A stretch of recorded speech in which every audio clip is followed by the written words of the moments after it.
When the season ended, I thought that the Seahawks would probably take a chance to franchise either Chris Carson or Shaquill Griffin, but now I can understand why they didn't.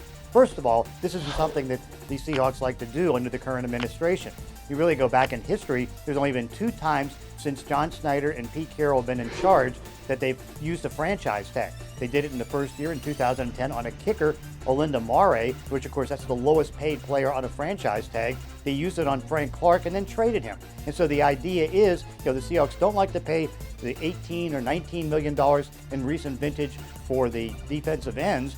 And clearly, the way that things worked out in this year's cap, with the cap only being 182.5, it was going to be tough to take on the franchise tag. Initially, I thought there was going to be a chance that you'd have as many as 20 to 21 franchise tags because the number is going to be lower than the previous year. But the fact that the cap turned out to be 182.5 makes it a little bit tough, particularly when you have a quarterback that is a high cap number like Russell Wilson and a high cap number for Bobby Wagner, and that did make it tough. Now it's a matter of scrambling around to see if they can get some kind of a deal with Chris Carson, which may be difficult. They can still do something with Shaquill Griffin. It's just a matter, is that number going to be satisfactory enough for a player that right now is pretty much rated as the second best cornerback in free agency.